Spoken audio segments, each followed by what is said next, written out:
Magalak dahil ito po yung ika-40th Church Anniversary ng BCFC, Bliss Christian Fellowship Church. Kaya sabi doon, magalak tayo, let us rejoice and celebrate our 40th year in the Lord. Akin pong babasahin ang Psalm 145. Ito po ay awit ng pagpupuri. Napakahaba po nito, pero nandito po ang lahat ng mga ginawa ng Panginoon sa atin. So, tutukan po natin ang bawat verse na nakalagay rito. Awit ng pagpupuri. Ang kadakilaan ng Diyos ko at hari aking ihahayag. Di ko titigilan magpakailanman ang magpasalamat. Aking pupurihit, pasasalamatan siya araw-araw. Di ako titigil ng pasasalamat magpakailanman. Dakila si Yahweh at karapat-dapat na siya'y purihin. Ang kadakilaan niya ay mahirap nating unawain. Sa alinmang lahi ang iyong ginawa ay papupurihan. Ihahayag nila ang mga gawa niyang makapangyarihan. Ang karangalan mo at pagkadakilay ipamamalita at isasaysay ko ang mga gawa mo nakahanga-hanga. Ang mga gawa mong makapangyarihang ipamamalita sa lahat ng tao'y aking sasabihing ikaw ang dakila. Ihahayag nila ang lahat ng iyong mga kabutihan. Aawitan nila ang kabutihan mo't iyong kabaitan. O itong si Yahweh ay puspos ng pag-ibig at lipos ng habag. Banayad magalit, ang pag-ibig niya'y hindi kumukupas. Siya ay mabuti at kahit kanino'y hindi nagtatangi. Sa kanyang nilikha, ang pagtingin niya ay mamamalagi. Magpupuring lahat sa iyo, O Yahweh, ang iyong nilalang. Lahat mong nilikha ay pupurihin ka't pasasalamatan. Babanggitin nilang tunay na dakila ang iyong kaharian at ibabalitang tunay kang dakila't makapangyarihan. Dakila mong gaway upang matalastas ng lahat ng tao, mababatid nila ang kadakilaan ng paghahari mo. Ang paghahasik mo'y sadyang walang hanggang hindi magbabago. Di ka bibiguin sa mga pangako pagkat ang Diyos ay tapat. Ang kanyang ginawa kahit ano ito ay mabuting lahat. Siya'y tumutulong sa lahat ng tao na may suliranin. Yaong inaalis niya sa pagkagupiling. Lahat ng mga buhay ay tanging si Yahweh ang inaasahan. Siyang nagdudulot ng pagkain nilang kinakailangan. Binibigyan sila ng sapat na sapat, hindi nagkukulang, anupat ang lahat ay may tinatanggap na ikabubuhay. Matuwid ang Diyos sa lahat ng bagay niyang ginagawa. Kahit anong gawin ay kalakip doon ang habag at hawa. Siya ay nakikinig at handang tumulong sa lahat ng tao. Sa anuman taong pagtawag sa kanya'y tapat at totoo. Yaong kailangan ninyong mga taong may takot sa kanya, kanyang tinutugon at kung nagigipit, hinahango sila. Yaong umiibig sa kanya ng lubos ay iniingatan, ngunit ang masamay wawasakin niya't walang mabubuhay. Aking pupurihin ang Diyos na si Yahweh, di ko tutugutan. Sa ngalan niyang banal, lahat ay magpuri magpakailanman. Tayo po'y malalangin. Marami pong salamat, Panginoon, sa nabasa naming mensahe mo. Tunay nga po na napakadakila mo, O Lord, sa buhay namin. Lalo na ang aming BCFC Church, Panginoon, na ngayon ay magdiriwang ng ika-40th anniversary. Tunay nga po na kami po ay ginabayan nyo mula sa umpisa hanggang sa ngayon na ito nakatayo po kami at sa harap mo, Panginoon, purihin ka, pasalamatan ka, at dakilain ang iyong mga ginawa sa buhay ng bawat isa sa amin. Tunay nga po na ikaw po ang tumulong sa amin mula umpisa, O Lord. Sa dami ng pagsubok na natanggap ng simbahan namin, ay nakatayo pa rin kami rito. Alam na alam mo, Panginoon, ang bawat isa ay may pagsubok din. Pero eto kami nakatayo at nagpupuri sa iyo, Panginoon. Ikaw po yung aming Diyos na magpakailanman, na talagang nagmamahal sa amin. Ano man ang mangyari, hindi mo kami iniwan, hindi mo kami pinabayaan. Kaya maraming pong salamat, O Lord, sa umagang ito. Kayo po ang gumabay sa aming gagawin mula umpisa hanggang sa huli, Panginoon. Nang sa ganon ay makilala namin at madakila namin ang tunay na Diyos na tinanggap namin, O Lord, mula noon. Ikaw po ang pumili sa amin, hindi po kami, Panginoon. Kaya ito po, kami po ay nagpapakumbaba na sumunod sa lahat ng mga utos nyo, O Lord. Kaya sa umagang ito, Lord, lubos ang pasasalamat namin. Dahil sa 40th na nangyari, narito kami. Hindi mo kami iniwan, hindi mo kami pinabayaan. O Lord, yung mga kapatiran namin na nasa biyahe pa, Panginoon, kayo po ang umalalay sa kanila. Ingatan mo po sila sa kanilang pagbibiyahe at makarating nawa rito ng maayos at ligtas, O Lord. At hawiin mo rin po ang lahat ng mga sagabal sa aming pagdakila sa iyo, O Lord. Sa 4 na sulok na ito ng iyong banal na sambahan, O Lord. Kayo po ang magbe-bless lahat-lahat nito at matutuloy po ang lahat ng mga gagawin namin sa umagang ito. Maraming pong salamat, Lord. Thank you po. Ito po ang aming dalangin sa matamis na pangalan ni Jesus na aming Diyos at tagapagligtas ng aming buhay. Amen. Tayo po tumayo at atin na pong awitan ng papuri ang ating Panginoon sa pagmuno ni Kapatid Bobo.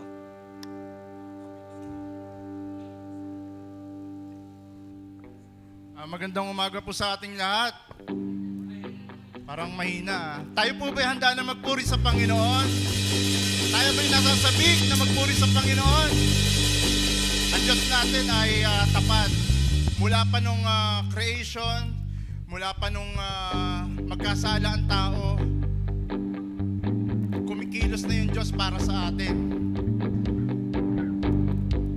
Kikilos ang Diyos magpakailanman. Kaya ating purihin ang ating Diyos, ating awitan ng papuri at pasasalamat.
church.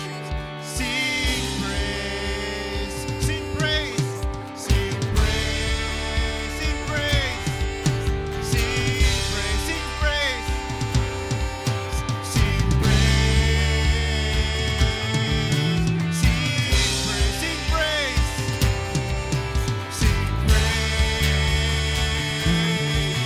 sing praise forever.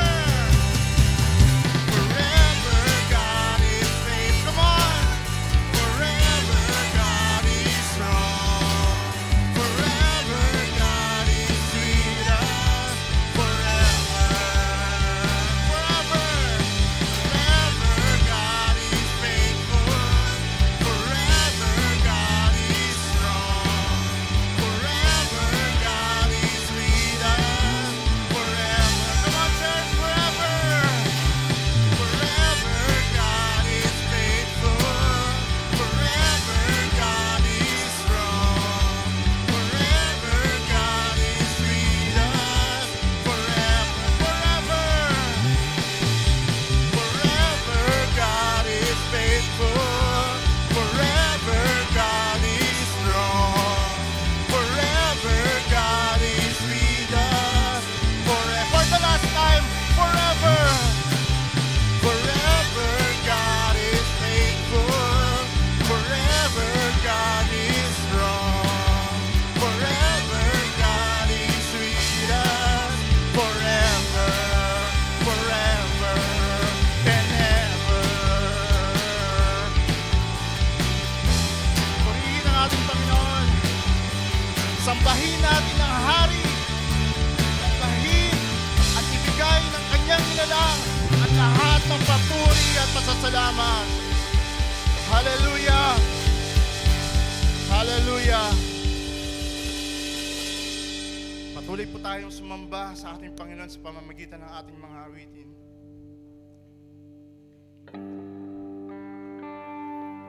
Bigyan natin sa ating Panginoong Diyos papuri, ating pagsamba.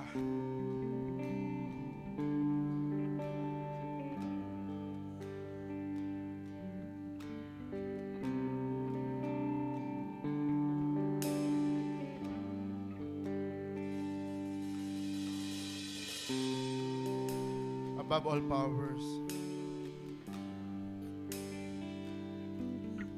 All powers, above all kings, above all nature, in all created things,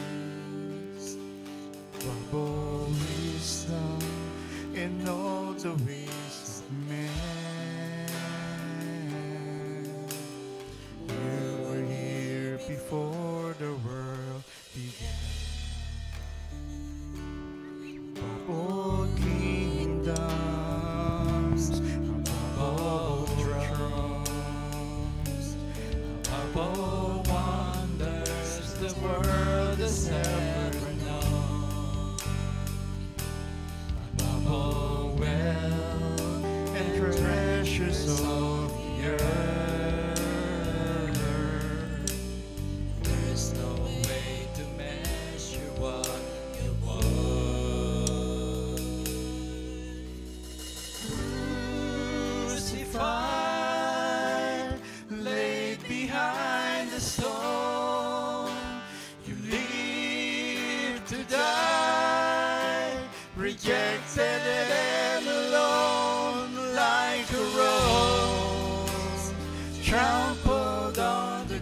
kingdoms,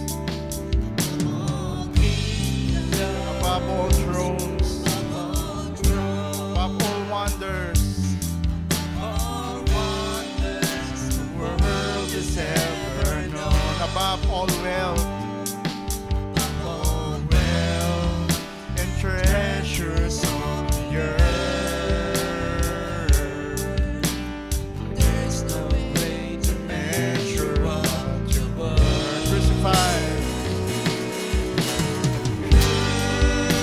Crucified, laid behind a stone, leave to die, rejected and alone, like a rose, trampled on the ground. You took my fall, thought of me,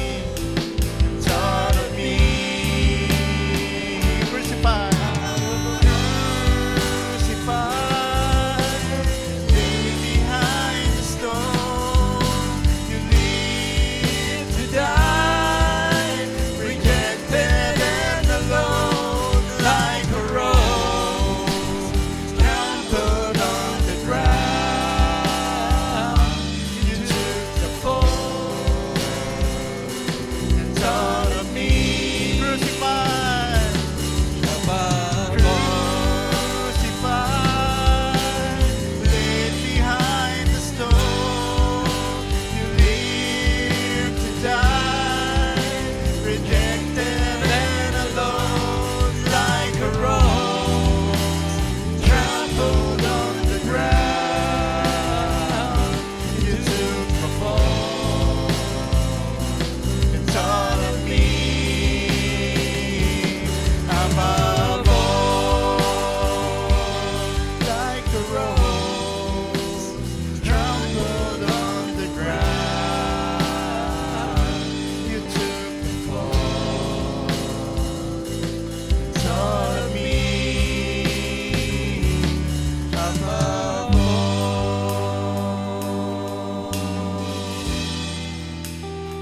Panginoon Diyos, patuloy po kami magpupuri sa inyo. Kayo po ang karapat-dapat.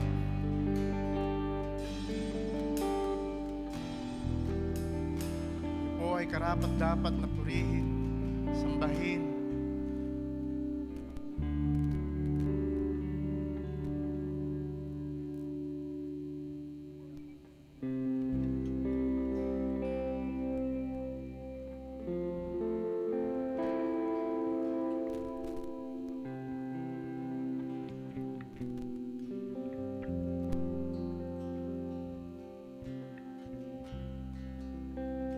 Tayong sumamba, mawit sa ating Panginoon.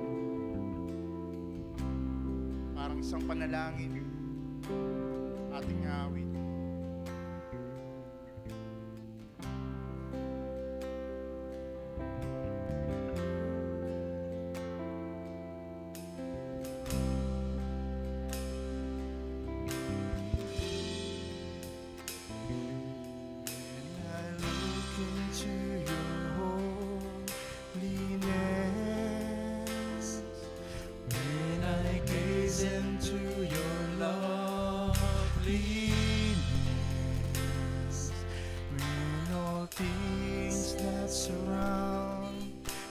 Shadows in the light of you.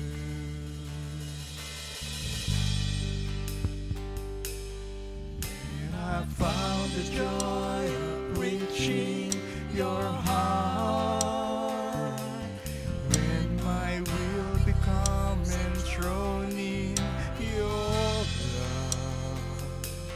When all things that surround me become shadows in the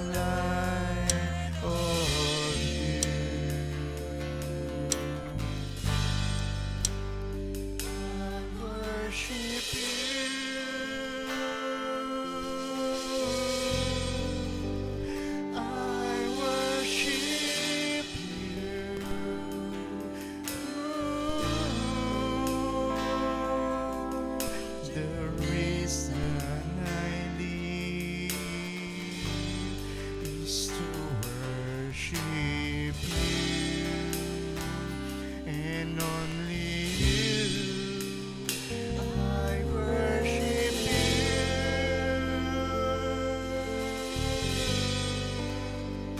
I worship you.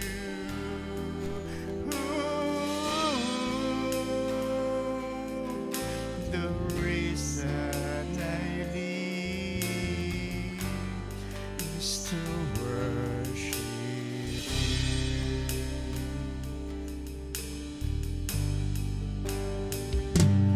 When I look into your holiness, when I gaze into your loveliness,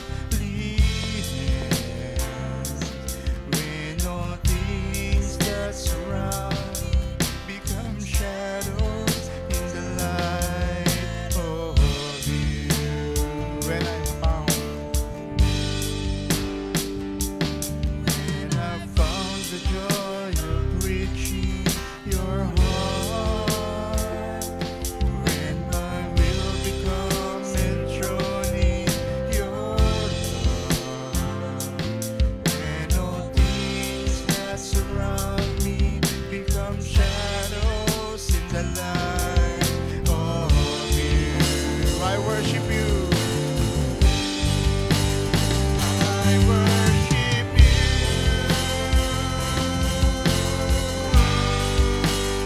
I worship you.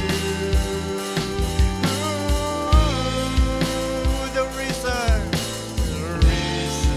I live,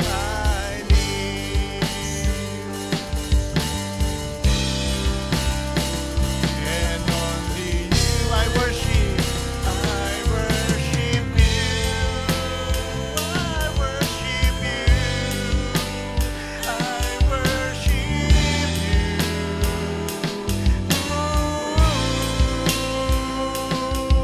The reason I live is to worship you. Come on, church.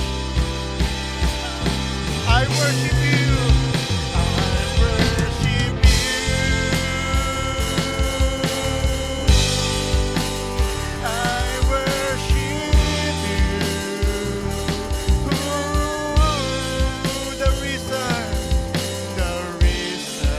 I live is to worship you, and only you. I worship you, and I worship you. I worship you.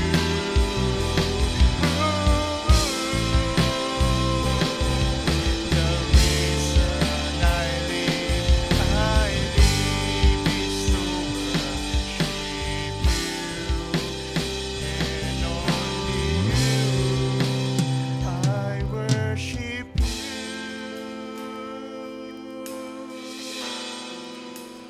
I worship you.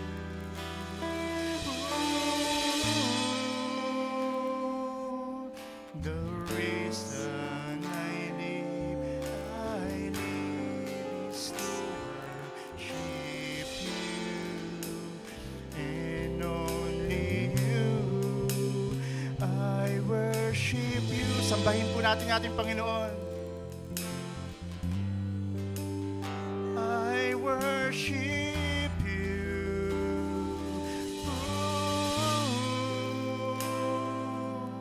The reason I live is to worship you, and only you.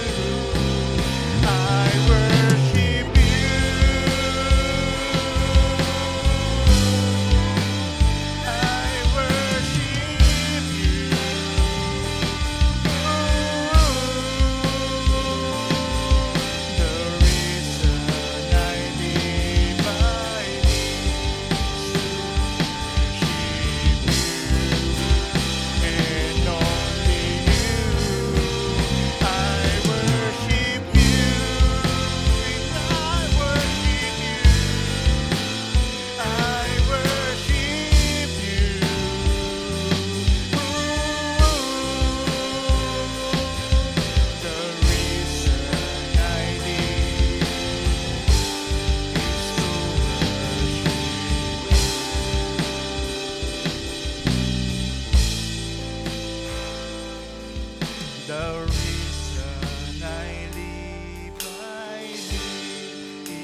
Palakpakan po natin ang ating Panginoon.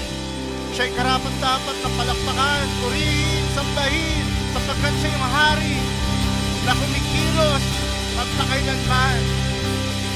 Amen and amen.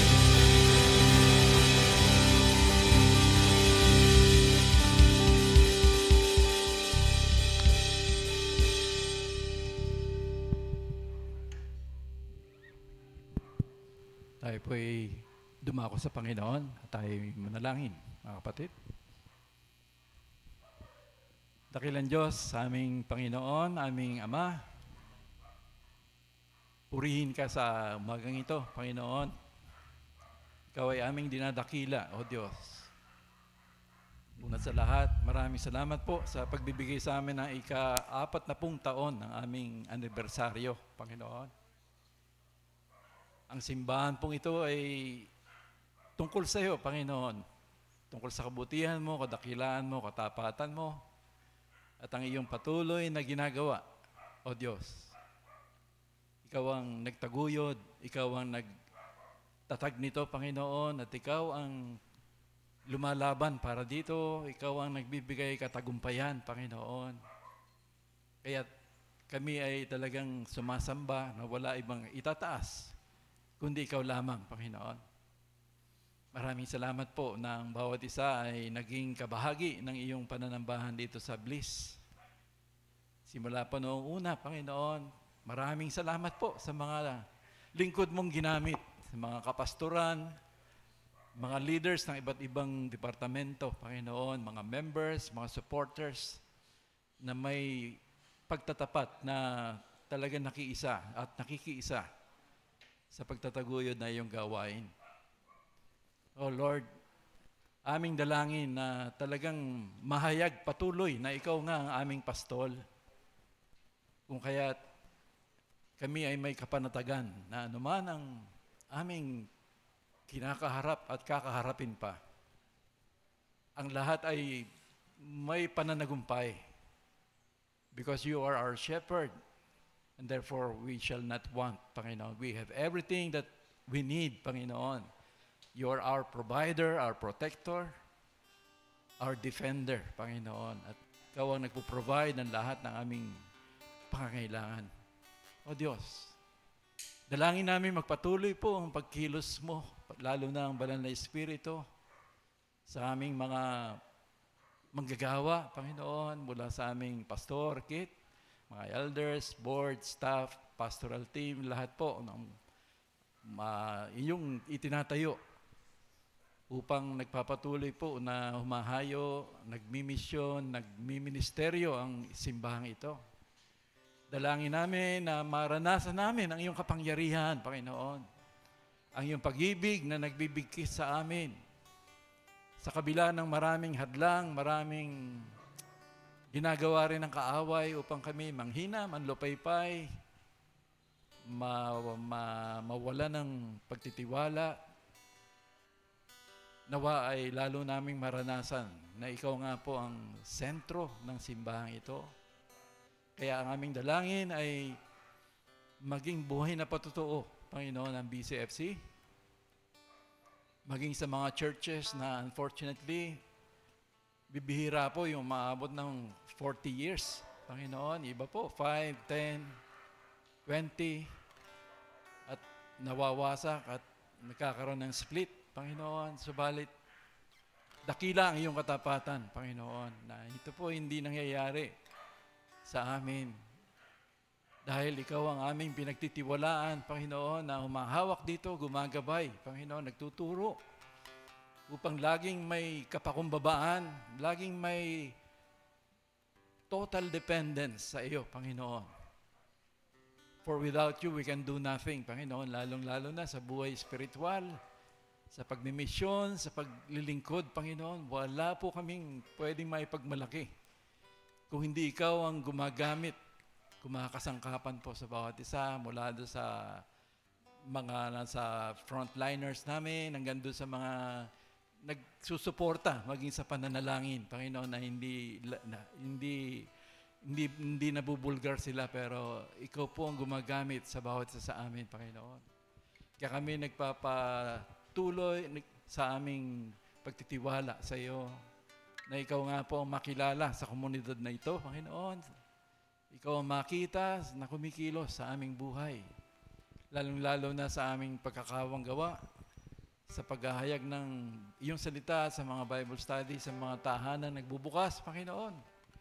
Nawa po ito yung maging avenue na may mga taong naghahanap sa iyo na makakasumpong, Panginoon. Dahil makakapakinig ng Ebanghelyo mula sa iyong mga lingkod, Panginoon. Dalangin namin, marami pang mga tahanan, Panginoon, ang buksan mo. Unang-una sa komunidad na ito at sa mga kalapit na komunidad, Panginoon. Balumbato, Bagong Baryo, Panginoon, at kung saan nyo kami nais idako. Kami po ay citizens of the kingdom at ang aming misyon ay talagang ipahayag ang iyong kaharian, kung paano ito talaga lalago at dadami, Panginoon, lalong-lalo na sa buhay ng mga taong kikilala at tatanggap sa aming Panginoong Hesukristo. O Lord, maraming salamat po sa patuloy na pagtustos sa pangangailangan ng church na ito. Patuloy po na ginagawa mo upang magkaroon ng spiritual na paglago, Panginoon. Dalangin namin na magkaroon ng kapangyarihan, maging productive, maging fruitful, maging talagang effective po, Panginoon, yung mga ministeryo, mga departamento, lalong-lalo na yung discipleship, Panginoon, na inuhubog ang mga tao mula bata pa lamang upang talagang lumaki na may pagkilala sa iyo, na magnanais na maglingkod sa iyo, dahil ikaw ang aming Panginoon, ikaw ang aming Diyos, Panginoon. Dalangin namin na maranasan po namin yung paglago mula sa kabataan, maging sa mga katandaan, Panginoon, na aming pinagpapasalamat ang kanilang buhay mula pa noon hanggang ngayon, lalo na yung mga elderly namin, kasama pa rin hanggang ngayon. Nakaka-bless po, Panginoon, na isipin na even sa aming pagtanda ay naroon yung pamumunga pa rin sapagkat sila ay itinanim mo sa iyong bakuran, Panginoon. At sila ay mananagumpay at patuloy na magiging pagpapala sa church na ito, Panginoon. O Lord, maraming salamat po. Punuin mo po kami ngayon ng kagalakan, Panginoon. Punuin mo po kami ng talagang pag-asa. Punuin mo po kami ng puso na talagang sumasamba sa iyo lamang. Lalong-lalo na sa iyong ginagawa at sa iyong gagawin pa sa church na ito, Panginoon. Maraming salamat po sa araw na ito. Dalangin namin na ikaw ay mangusap, Panginoon, sa bawat isa, Panginoon. Marinig ang iyong tinig, madama ang iyong mga bisig na yumayakap sa amin, lalong-lalo na doon sa maraming kapagalan, Panginoon, dulot ng maraming tiising, karamdaman man yan, Panginoon, financial needs, relational needs, Panginoon, at kung ano-ano pa, mga problema, pangangailangan. Dalangin namin na mangusap ka po, Panginoon, upang makita namin na ikaw ay higit na dakila kaysa sa mga problema na aming kinatatakutan minsan, O Diyos. Lord, maraming salamat po. Patuloy mo kaming pagpalain sa kabuuan ng pagdiriwang na ito hanggang sa aming pag-uwi, Panginoon. Mapuno kami ng pagpupuri, pagpapasalamat sa iyo habang kami umuwi, aming minemeditate ang iyong ginagawa sa BCFC, O Diyos. Lord, maraming salamat po. Inaalay namin ang nalalabing oras ng aming pananambahan.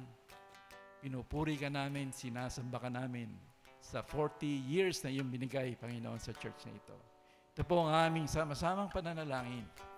Sa pangalan namin, Panginoon, tagapagligtas, Hari at Pastol na si Jesus. Amen. Amen.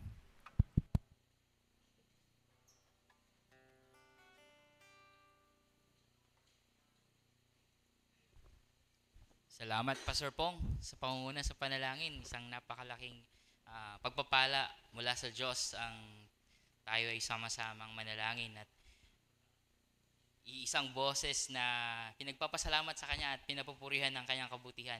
Lalong-lalo na sa dahilan kung bakit tayo nagtitiwang sa araw na ito.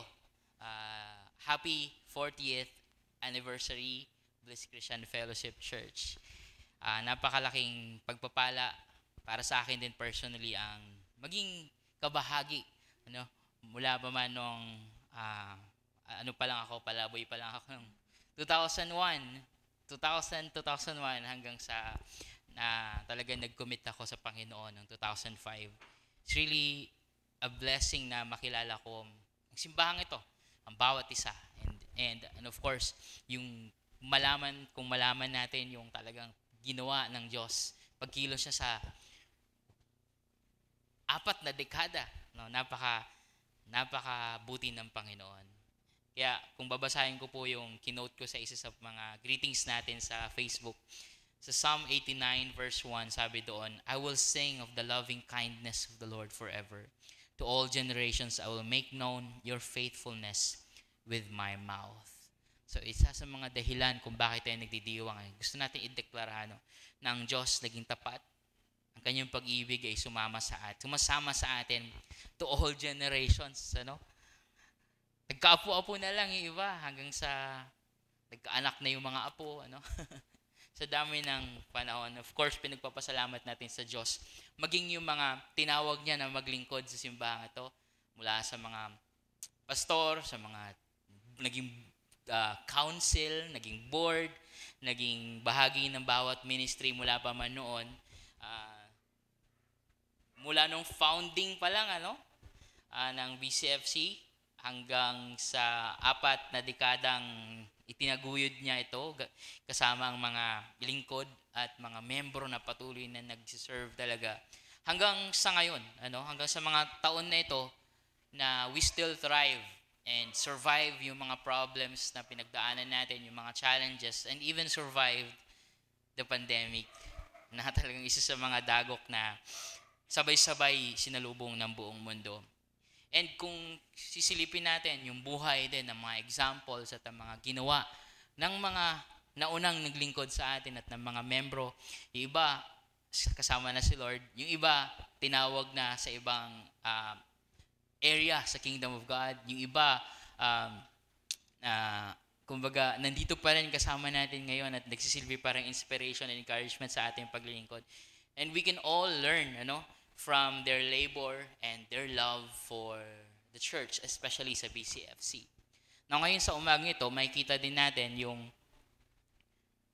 pagkukunan natin ng inspiration and encouragement or na example mismo from Jesus himself, mula kay Jesus mismo, na siyang syempre ang ultimately sa kanya tayo matututo to learn about labor and love for the church and for other people as well, So kay Jesus talaga tayo huhugot ng inspirasyon at ng ehemplo, At napakahalaga nito, mga kapatid, dahil marami sa mga Kristiyano ngayon, tinuturing yung simbahan na parang department store na merong membership, privileges. Lahat naman yata kayo may advantage card kahit, tapos merong pang Mercury, may Watsons na rin.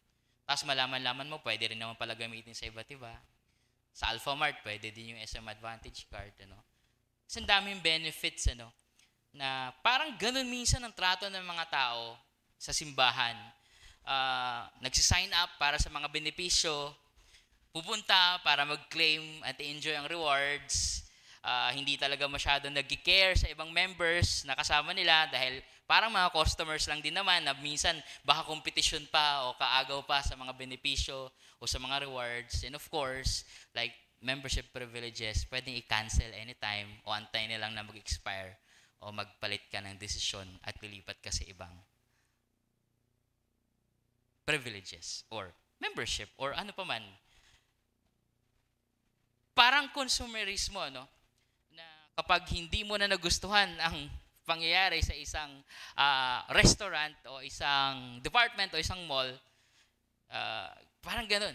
And sa CCBC, isa to sa mga tinakil nila one of these Sundays na nag-umpisa ng taon, consumerism. And it has shaped the way people think. And dinala natin ito sa Christianity. Na para bang we only care for what we can get, And by God's grace, ang remedy niyan, ang lunas para sa ganyang pag-iisip is to learn from our King himself. from Jesus Himself. Paano ba natin titignan ang isang simbahan? Meron po akong slide. Paki-play na lang po. Dahil anniversary natin. Naganda ako ng slide. Hopefully, masusundan natin yan. So, yung first slide is yung title ko, An Example to Follow. So, makikita po natin sa John chapter 13, verses 12 to 17. Inaanyahan ko po kayo lahat na tumayo para sa pagbibigay galang, pagpapahalaga sa salita ng Diyos. Babasahin ko po mula sa New International Version, John chapter 13, verses 12 to 17. Ito po ang pangyayari ay kakatapos lamang po maghugas ni Jesus sa mga paa ng mga paa ng kanyang mga disipulo. Alam na alam po natin ito, the washing of the feet of Jesus' disciples, na siya mismo ang gumawa. At pagkatapos nun, siya ang nagpaliwanag din kung ano nangyari. So ito po ang ating mababasa dito sa verses 12 to 17 ng chapter 13. Ang sabi po dito, verse 12, when he had finished washing their feet, he put on his clothes and returned to his place. Do you understand what I have done for you? Tinanong niya ang kanyang mga disipulo, naiintindihan niyo ba itong ginawa ko kung bakit ko kayo hinugasan ng paa kahit nagawain ito ng isang alipin? He asked them, and verse 13, sabi niya, you call me teacher and Lord, and rightly so, for that is what I am. Now that I, your Lord and teacher, have washed your feet, you also should wash one another's feet. I have set you an example that you should do as I have done for you. I tell you the truth, no servant is greater than his master, nor is a messenger greater than the one who sent him. Now that you know these things, you will be blessed if you do them. Makakaupo na po tayo mga kapatid. So I preached on this, from this passage, siguro more than a couple na, pero ang focus ko dito ngayon is yung learning that we can get, especially ang ating tema na pinagpapatuloy natin sa buwan na to is to learn from the King. But first, we have to understand what Jesus is doing here. Next slide, please. Ano bang sinasabi ni Jesus dito? Ano ba yung kanyang paliwanag? Nung kanyang mga disipulo ay namangha. Bakit itong master natin, bakit itong tagapagturo natin, ay siyang pang naghugas. In fact, na si Pedro nagulantang na ako dapat na maghugas, Lord. Ako na dyan. Minsan sinasabi natin yun pag pinaghahain tayo sa pagkainan, di ba? Ako na. Tapos may maghugas, di ba? Ako na. O sige, ikaw na. Pero hindi yung sinabi ni Jesus, Sabi niya, hindi. Kapag di mo to pinagawa sa akin, wala kang bahagi. Mahalaga itong pinapakita ni Jesus dahil ginawa niya to sa huling gabi. At meron siyang implikasyon sa mismong ginawa niya at meron siyang implikasyon sa kabuuang buhay na ipinakita ni Jesus. At sa kanyang paliwanag, we can learn 3 things from here. So sinabi niya, one is that Jesus is exemplifying an instruction for His disciples to learn and to live by. Pinapakita ni Jesus ang ehemplo ng kanyang itinuturo sa kanyang mga disipulo at para sa atin din na dapat na matutunan ng mga disipulo mula pa man noon at ngayon at hindi lang matutunan kundi ipamuhay. To learn and to live by. To exemplify. Hindi lang yung bastang sinabi, kayo gawin nyo to. He set Himself as an example. Like for example, minsan, mali na mga parents, ayaw natin nang matakutin yung mga anak natin, pero mga bata pa sila, kapag kapag may gusto tayong ipahinto sa kanila, tinatakot natin. Ano? So, what kind of teaching is that? May mga, minsan naman, ayaw na, paglaki ng mga bata, sinasabi natin sa kanila, ay, dapat huwag kang tumingin sa panlabas. Dapat pangloob ang mahalaga. Pero nung mga bata pa sila, nakita nila sa atin kung paano natin laitin yung mga pango, laitin yung mga kulay ng balat, at kulay ng buhok, at kulot ng buhok. Ako lahat yun teka lang. I mean, we are not setting an example when we teach our kids sometimes, di ba? But Jesus here, in example niya yung kanyang itinuturo. And later, we will find out kung ano talaga yung mga bagay na yun. But He is setting an example. He taught by example. Yung word dyan na example na tinranslate sa NIV, hupodigmas, yung Greek word, it's a pattern of behavior for moral example. Hindi siya basta-basta yung parang example lang na ibinibigay mo, kundi yung word na yan, ginagamit talaga siya for instruction. Ano like for example, sasabihin mo, paano magluto ng menudo, yung example, yung mismong pinapanood mo na itinuturo sa'yo. Di ba, minsan hindi lang minsan, di ba, mas effective yun. Yung nakikita natin mismo, yung niluluto para matuto tayo. So, yan ang klase ng pagturo ni Jesus for this very important instruction.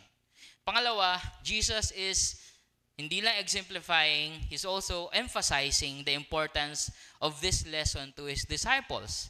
Pinapahalagahan niya, in-stress niya pa, diniin niya yung kahalagahan ng pagsunod nito. Paano ko nasabi? Kasi sabi niya, tinatawag niyo akong teacher, di ba, and Lord. Sa panahon nila, huwag natin agad isingit yung Lord na pagiging Diyos. Although, syempre, meron yung ganong mindset, perspective sa atin ngayon na that we understand now that Jesus is God.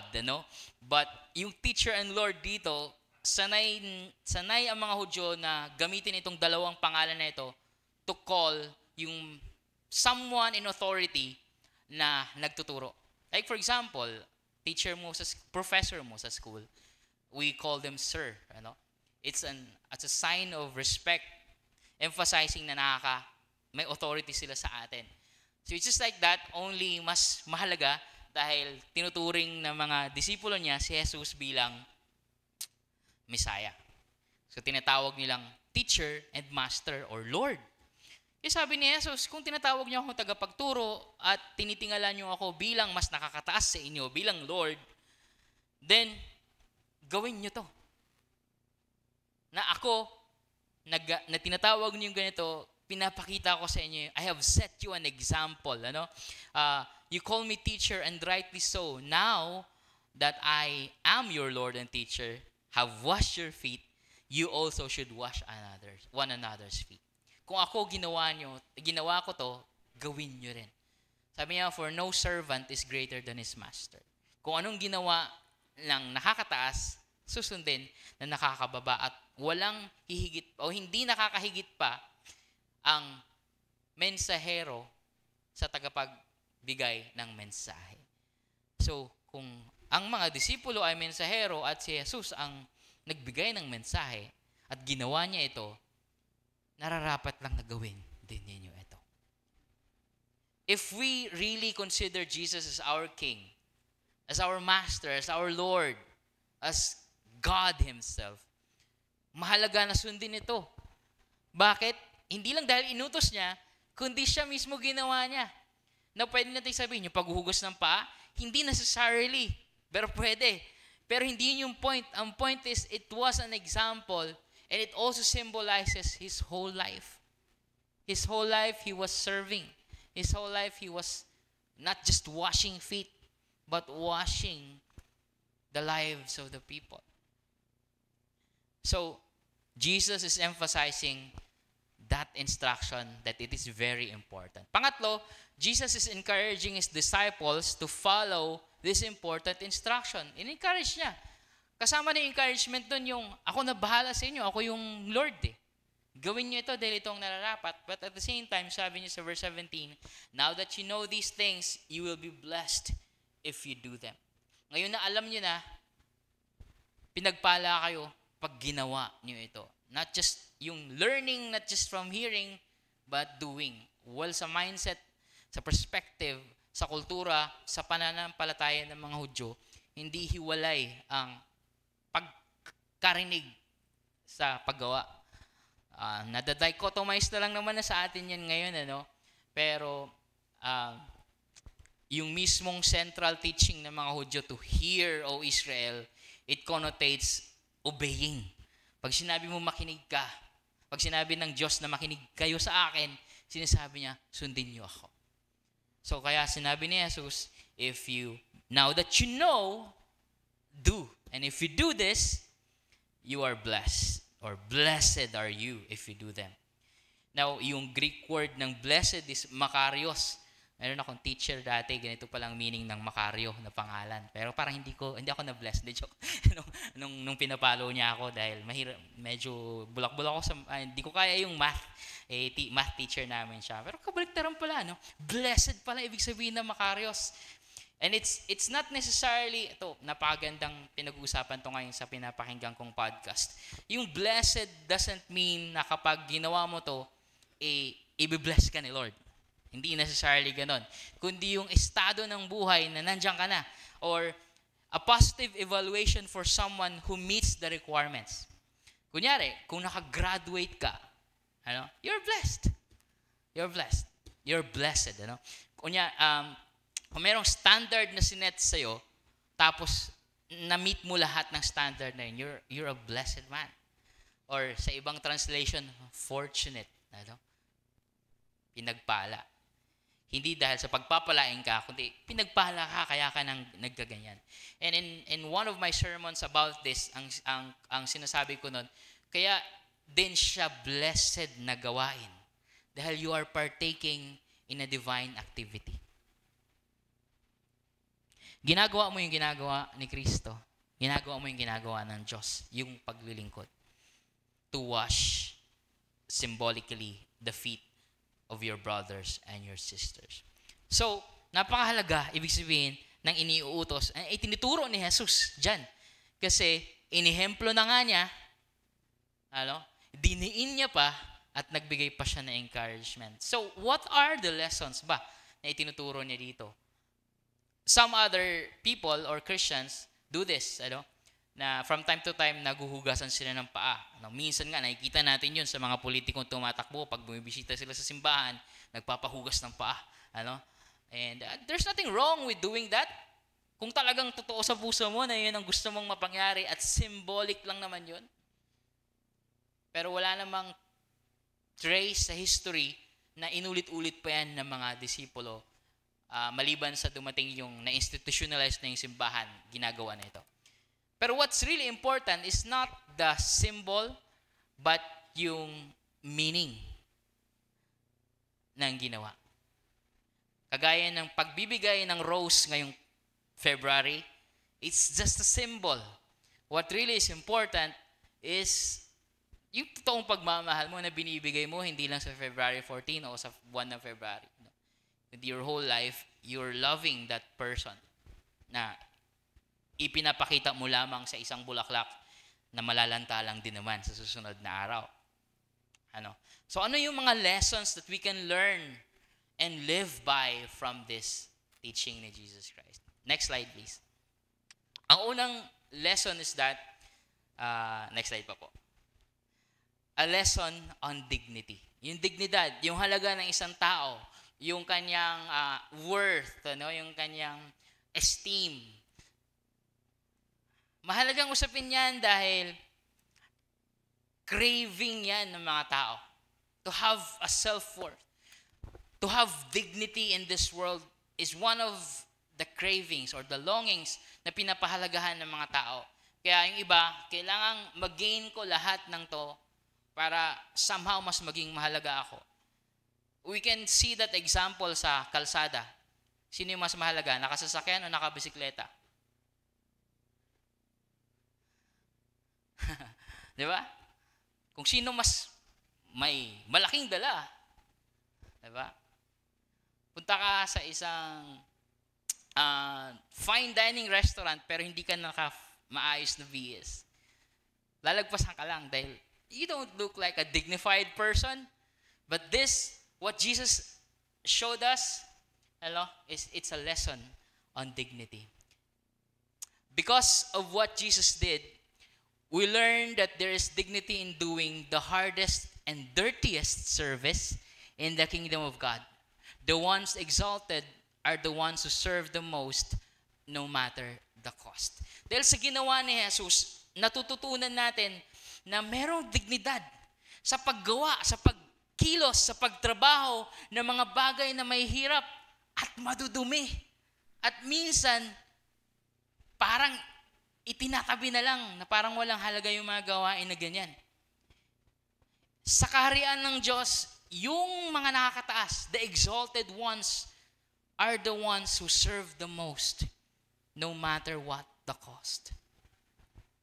Kagaya ni Jesus, He is the most exalted, but He humbled Himself.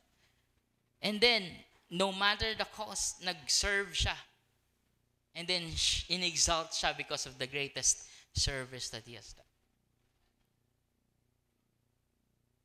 Minsan, hindi pala minsan, sa napakaraming civilizations all throughout the human history, hindi nakakaangat ang gumagawa na napakababang trabaho. Again, pag may nakasalubong ka sa kalsada na isang politiko at isang construction worker, sino ang babatiin mo?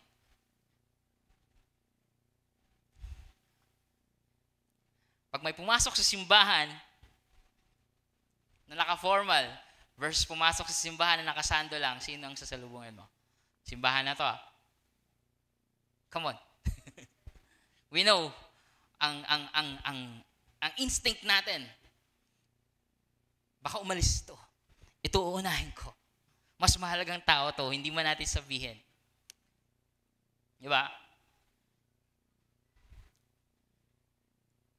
Now, sa pinakita ni Jesus, it will be hard to follow the teachings of Jesus if our dignity is based on position and possessions.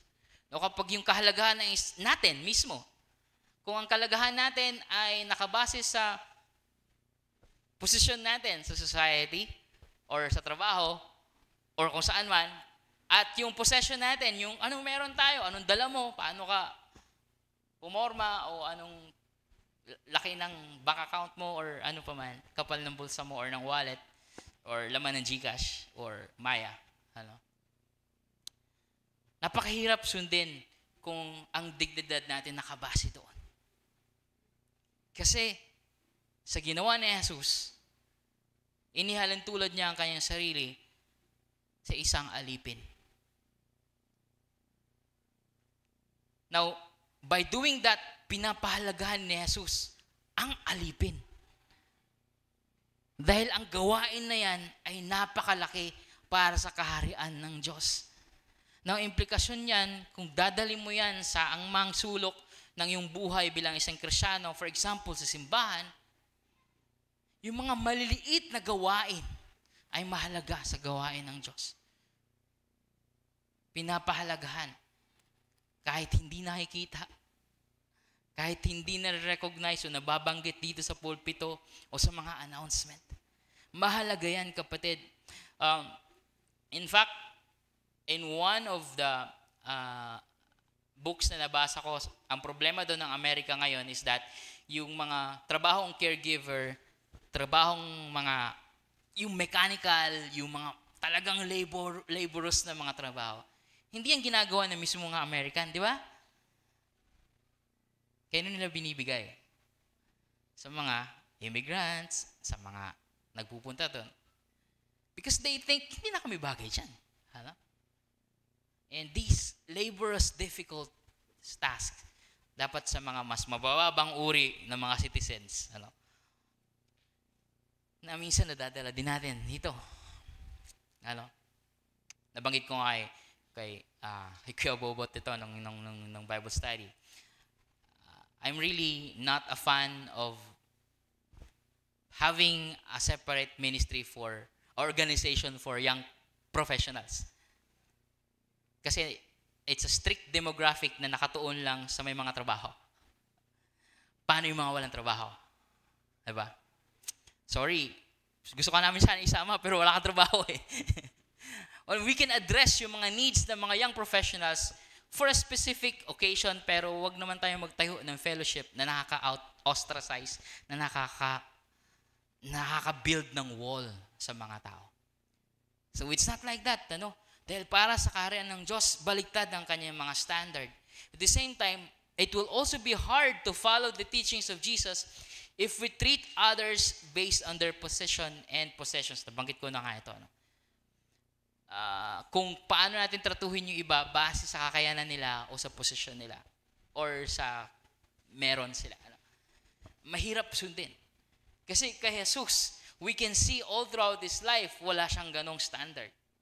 Wala siyang ganong direction, wala siyang ganong pinipili. In fact, yung hinugot pa niyang passage ng kanyang pag-a-announce ng pag-uumpisa ng ministry is from Isaiah.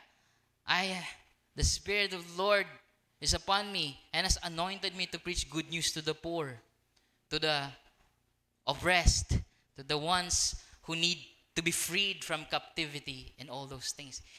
Yung mga binanggit ni Jesus, mga bababang uring tao yun sa panahon nila. And sabi ni Jesus, these are my people.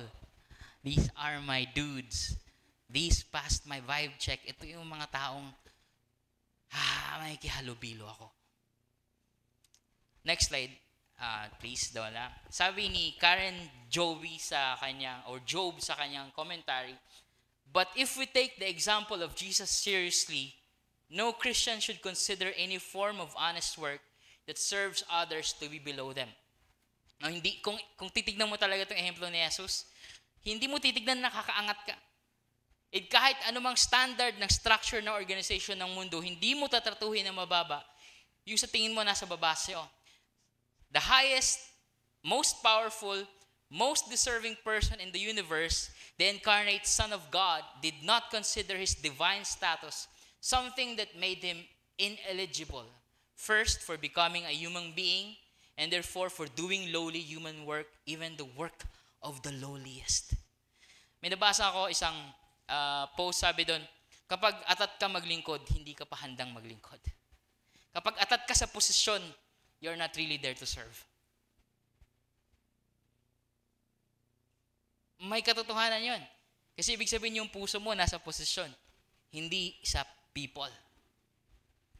At sinasabi dito ni Karen Job sa kanyang commentary, kung si Jesus nga na napaka-importanting tao o Diyos pa nga sa buong sangsinukob, hindi napigilan ng kanyang kapangyarihan, ng kanyang kaluwalhatian, hindi iyon nakahadlang para maging kagaya natin at hindi lang gawin pa ang pinakamahirap, pinakamababa, pinaka-imposible supposed to be na gawin ng isang tao.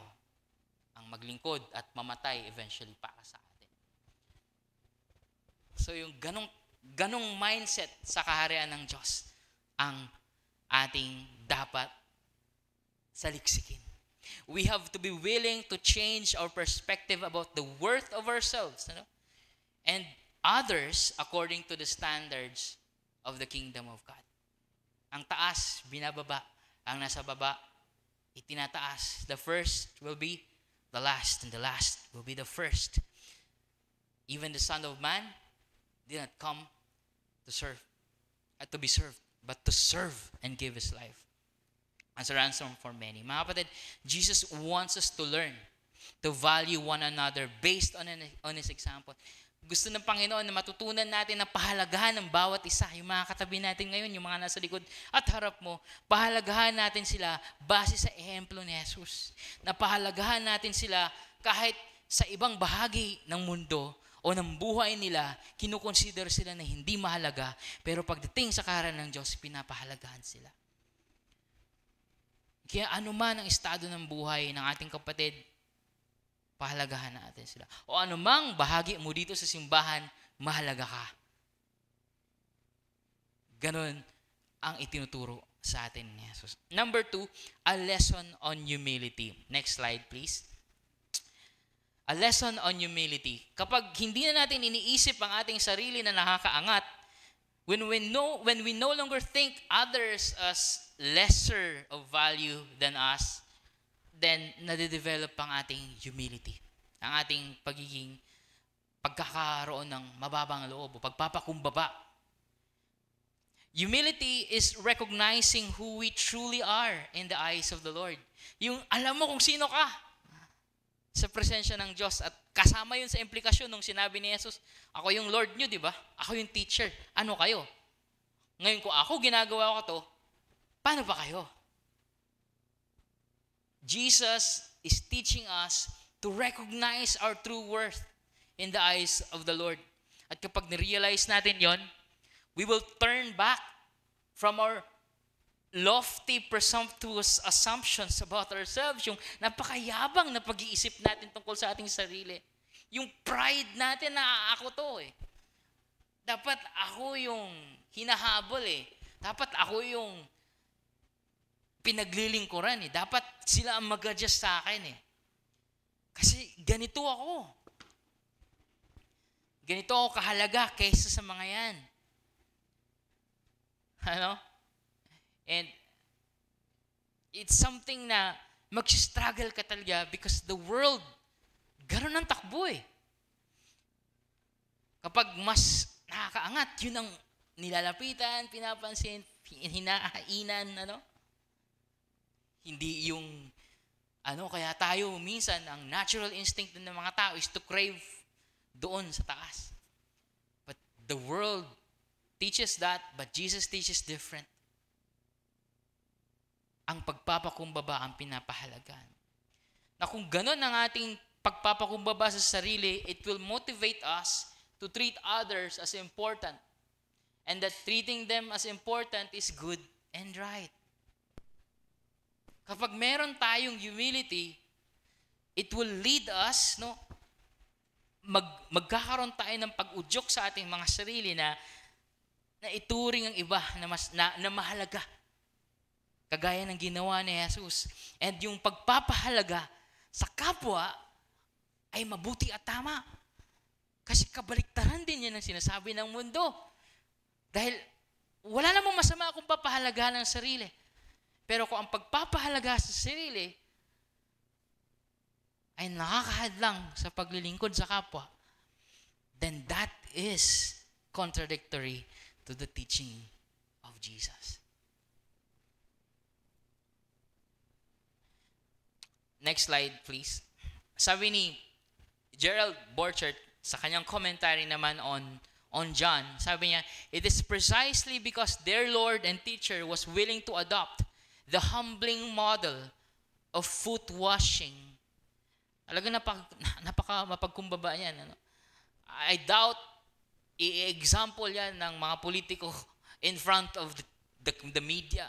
Kung ang value niyan sa panahon natin ngayon is kasing value. Yung meaning niyan sa panahon na noon, ganun ang meaning, I doubt they would do that. Napaka-scandalous niyan. It would mean that the politician will wipe the floor with a dirty cloth at luluhod na nakaganon in front of the people walking by. You know, yung mga ginagawa ng mga tao sa mall na dinadaan-daanan lang natin habang nagpupunas. O kaya yung hindi natin nirespeto yung paglilinis at nagkakalat pa tayo. Kasi may naglilinis naman eh. Ay, nagkakalat lang tayo sa kinakain natin sa mga inasal. O chicken oil pa, ano pa, kalat lang Uy, mga pinggan, may maglilinis naman. I doubt the politicians will really go into those restaurants randomly and magliligpit. Randomly. And I doubt that even us, tayo mismo, would randomly or intentionally do those things. Pero kapag na-institutionalize na siya, may di-display, gagawin sa isang event, napakadaling gawin nun. Parang kasalan, napakadaling mag-I do. Napakadaling magsuot ng singsing. Pero yung pagsusuot ng pasensya at pagpapatawad at talagang paglilingkod, mahirap yun for a lifetime. Ano? Pero sabi ni Gerald Bochart, even their Lord and their teacher was willing to adopt the humbling model of foot washing, that Jesus' disciples cannot treat humility as merely a nice idea that is unrelated to Christian life, na parang optional lang siya. Palagi ko sinasabi, sa panahon nila, hindi maganda yung humility. In fact, ipinipilit yan na magpakumbaba ka ng sistema, ng gobyerno, ng society, ng mismong mga pangyayari sa paligid mo. Hindi na naisin ng isang tao sa panahon nila na maging humble. Uy, humble ako. Yung ganun. Wala rin masyadong pinagkaiba sa atin, ano? Kasi minsan, hindi mo rin naman nanaisin ang pagiging humble, lalo na kapag hindi ka nare-recognize na humble. The tricky part sa pagiging humble, kasi kapag napuna na yan at pinuri ka na, mag-crave ka na sa pagpupuri. Di ba? But this kind of humility na pinakita sa atin ni Jesus, he was willing to do things, even the dirtiest job. Hindi lang madumi, yung nakayuko ka sa harap ng lilinisan mo ng paa. That's hard. It's hard to be humble. Minsan, bakit mo sa akin pinapagawa yan? I can remember a lot of things na nasabi ko yan.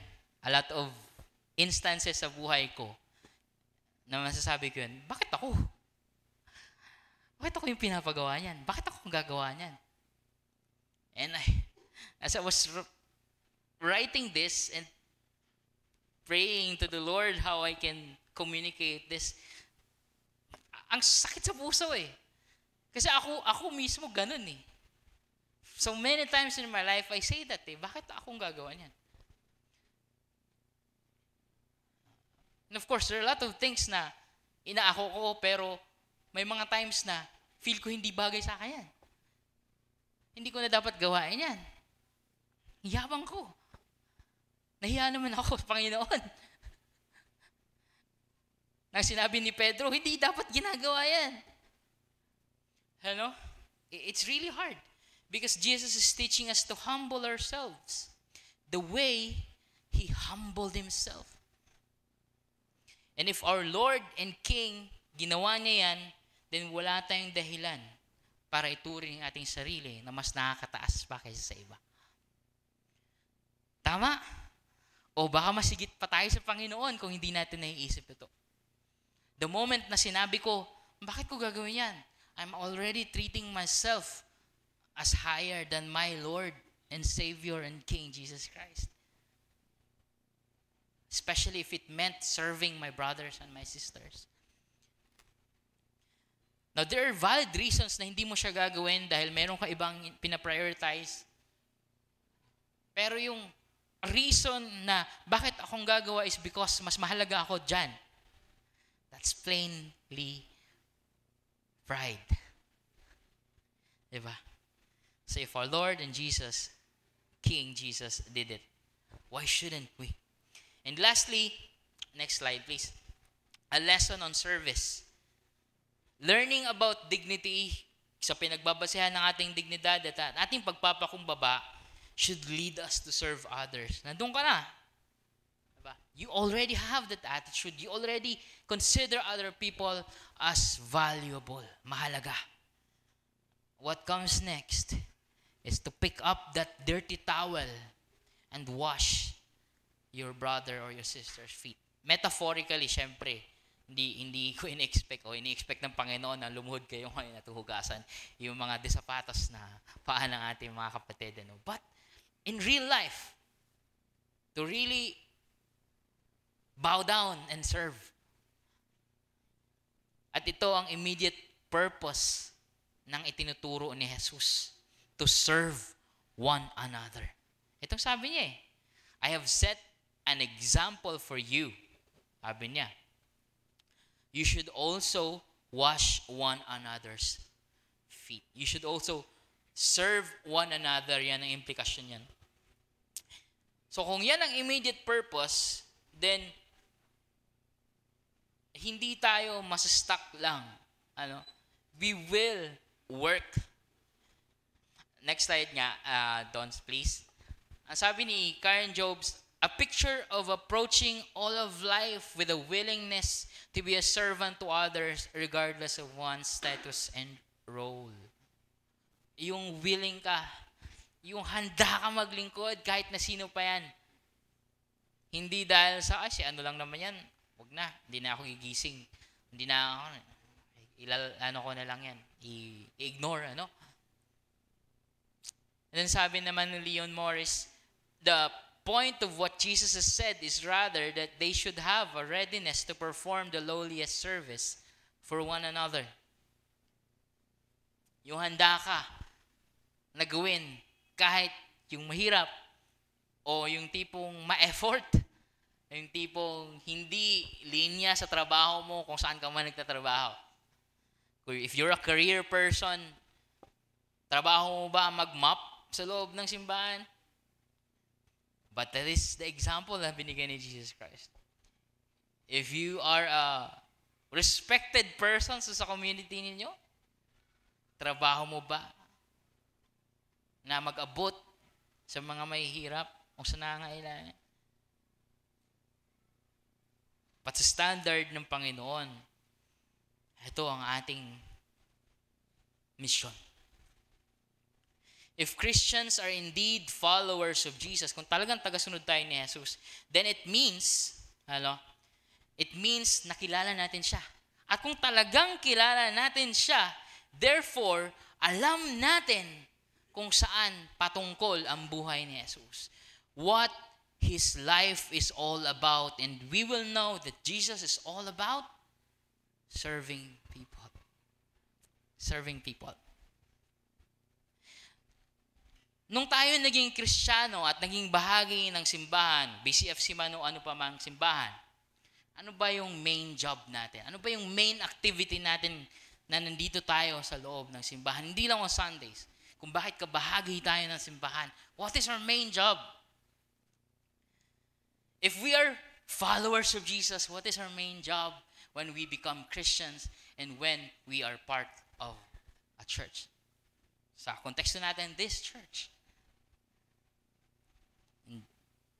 Of course, to serve. To serve others. This is the life, this is the purpose of Jesus, not to be served, but to serve us, and gave His life as ransom for many, which is the example for us to do. Next slide, please. Sabi ni William, hindi ko na pala nasama ito, sorry. Mamaya na pala yan. Itong isang quote muna ulit ni Gerald Bosch, sabi niya, the model of Jesus is not merely one of self-giving service to others, epitomized in the foot washing, but in fact daw, itong model daw ni Jesus ay yung pag-aalay niya bilang tupa ng Diyos, the Lamb of God. Now yes, naghugas siya ng paa.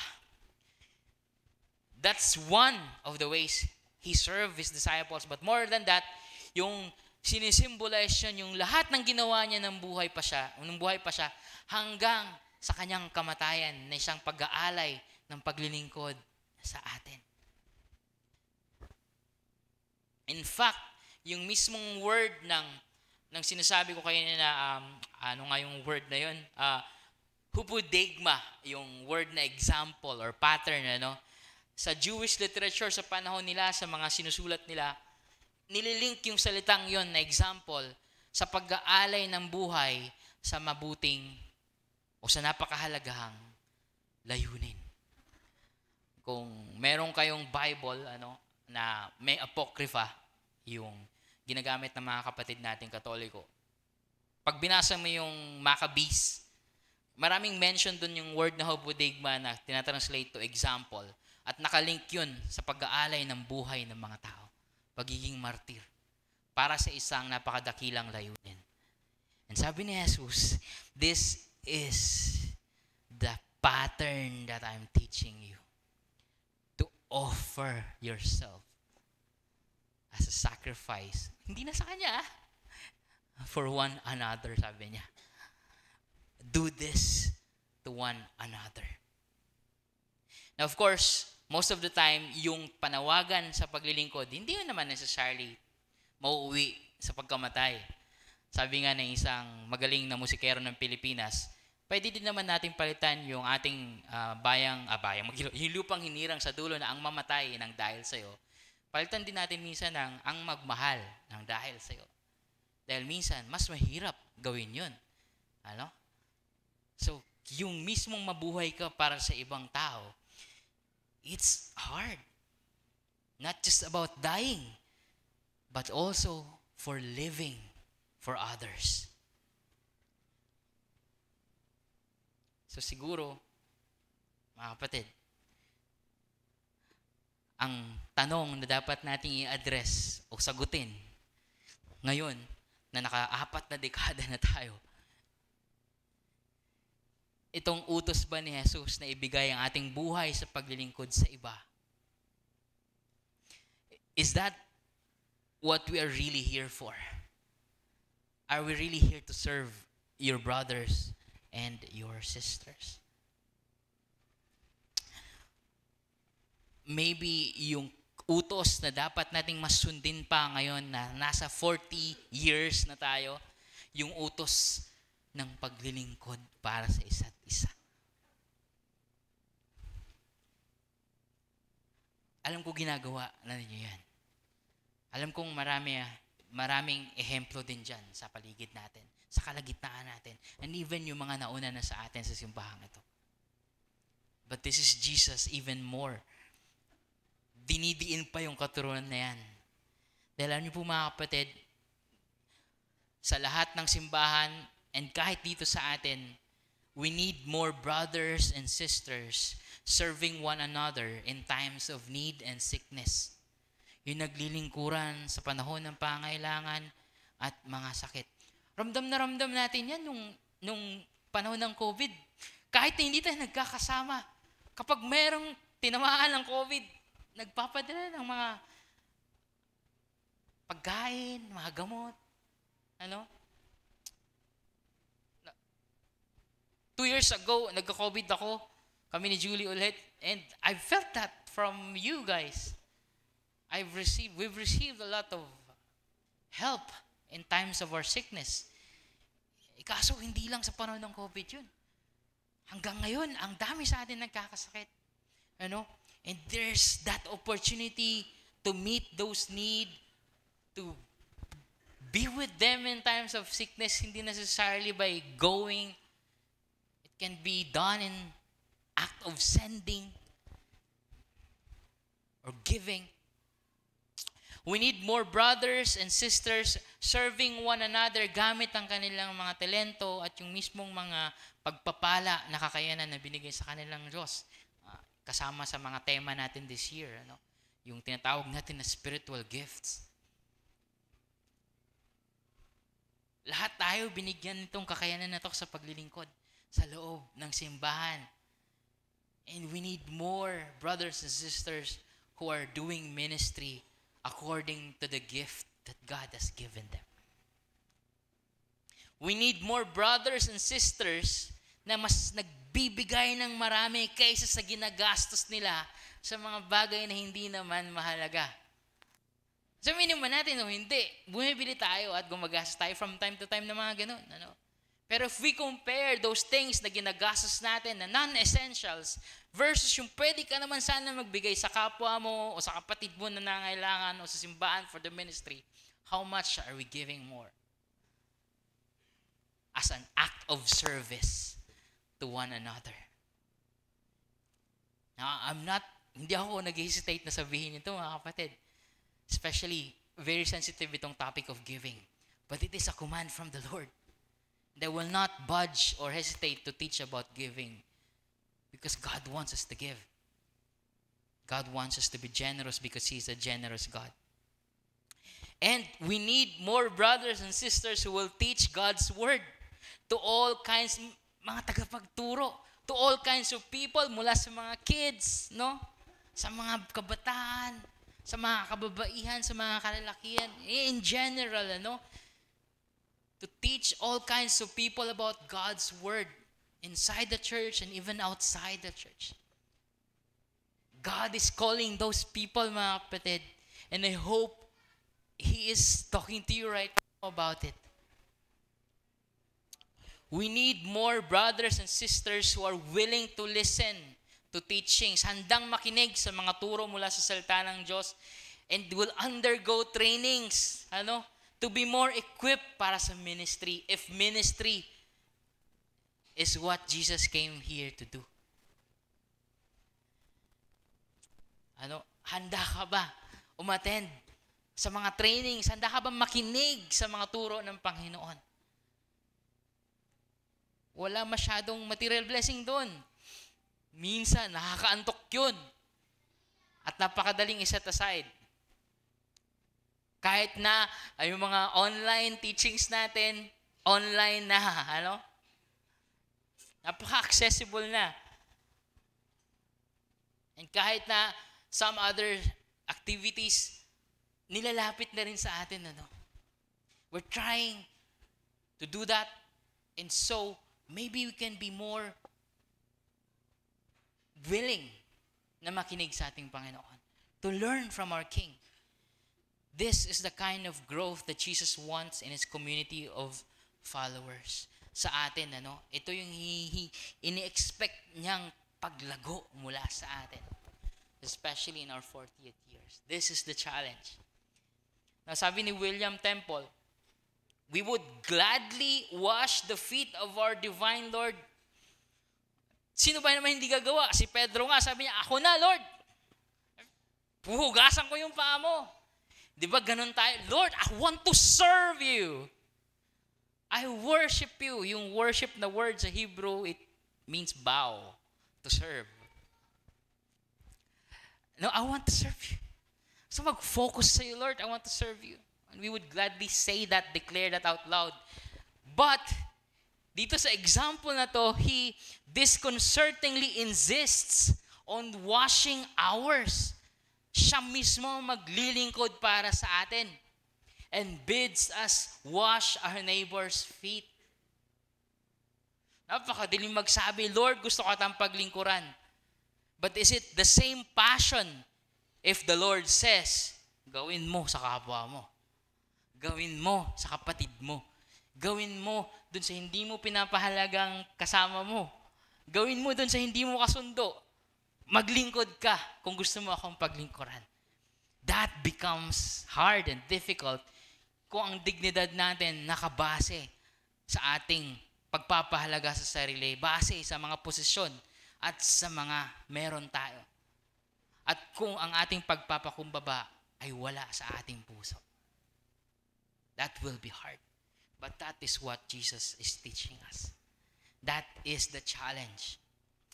Na mga kapatid, ang Kristyanismo, ang Christianity ay hindi parang palabas or concert ba, na parang show, something na attend tayo, mag-appreciate, mag-adore, habang nagpe-perform si Lord. Or na-amaze tayo sa kagandahan ng kanyang mga katuruan o mga doktrina. Hindi ganun lang ang Christianity. Ang Christianity hindi rin kagaya na parang restaurant na pupunta tayo, papasok, uupo sa mga tables and expect na paglilingkuran tayo at tatratuhin na palaging tama. The customer is always right. Mga kapatid, wala tayo sa restaurant. Wala tayo sa concert.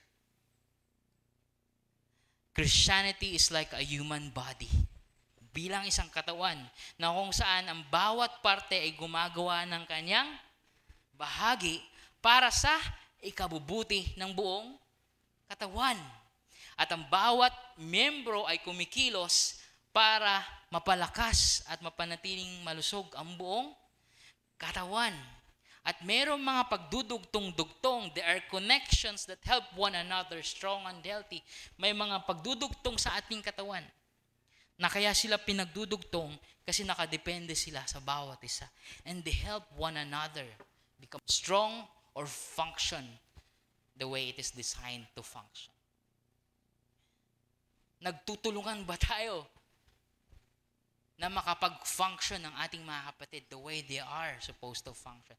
Na makapamuhay ang ating mga kapatid the way they are supposed to live? And when a certain member sa isang katawan ng tao ay masakit o may sakit, yung buong katawan dala-dala yung sakit niyan. Tama? Lalo na kung tungkol sa ngipin yung sakit. And lahat ng bahagi ng katawan, lalo-lalo na yung mga bahagi ng katawan na may kakayanan na paalisin ang sakit na yan, ay magtutulungan. Ganyan ang katawan ng isang tao.